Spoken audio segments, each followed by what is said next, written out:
চলে গেছে ভাই, ভিডিও বানানোর কোনো দরকার নাই তো। কি হয়েছে ভাই, হাতে জুতা কেন? আরে ভাই গার্লফ্রেন্ড ছাইরে চলে গেছে, তো আমি জুতা গিফট করছিলাম ওকে। হ্যাঁ হ্যাঁ, জুতা আমি আরেকটা কই, আরেকটা কই? আরেকটা ওর কাছে, ওর কাছে আছে। তোমার গার্লফ্রেন্ড কি তোমার সাথে মেলাতে আসছিল? হ্যাঁ। এখন কোথায়? এখন আমি জানি না। আর জুতো রেখে দিয়েছো হ্যাঁ। ওর কাছ থেকে? এটা কাউকে গিফট দিতে চাও? না না না, এটা গিফট দিব না, এটা আমার গার্লফ্রেন্ডের জুতো? হ্যাঁ। তাই বাড়ি দিয়ে দিবে। তোমার গার্লফ্রেন্ডকে কে খুঁজতেছো এখন নাকি? হ্যাঁ, না ও কোথায় আছে এখন আমি জানি না, ওর খবরের সম্বন্ধে। এই জুতোটা কি করবে এখন? জুতা আমি এটা আমার জীবন সঙ্গী হিসাবে আমি রেখে দিব। এই জুতোকে তোমার জীবন সঙ্গী করে নিবে? হ্যাঁ ভাই। এটা তো কাউকে দিয়ে দাও, এই বলুটাকে দিয়ে দাও, একে দিয়ে দিতে পারো তোমার গার্লফ্রেন্ডের জুতো। গার্লফ্রেন্ডের জন্যই রাখবে ওটা। ছাইরে চলে গেছে, তাতে আরে জুতোটা কাউকে গিফট করে দিতে পারো। গিফট করব কি করে, এটা জুতা ছাড়া যাবে না তো।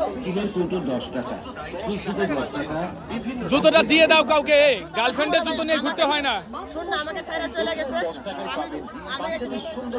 এইখানে দিয়ে দাও, কাউকে একটা গিফট করে দাও, এই বলুটাকে দিয়ে দাও।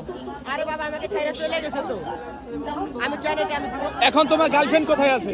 গার্লফ্রেন্ড ও কোথায় আছে আমি জানি না। আপনি কষ্ট করে বাজারে যাবেন কেন? আমাদের দোকানের সামনে আসুন আর আপনার আমাকে ছাইরে দাদা গার্লফ্রেন্ডকে কি খুঁজতেছো এখন নাকি? ছাইরে চলে যাওয়া। আরে জুতোটা কি করবে সেটা বলো।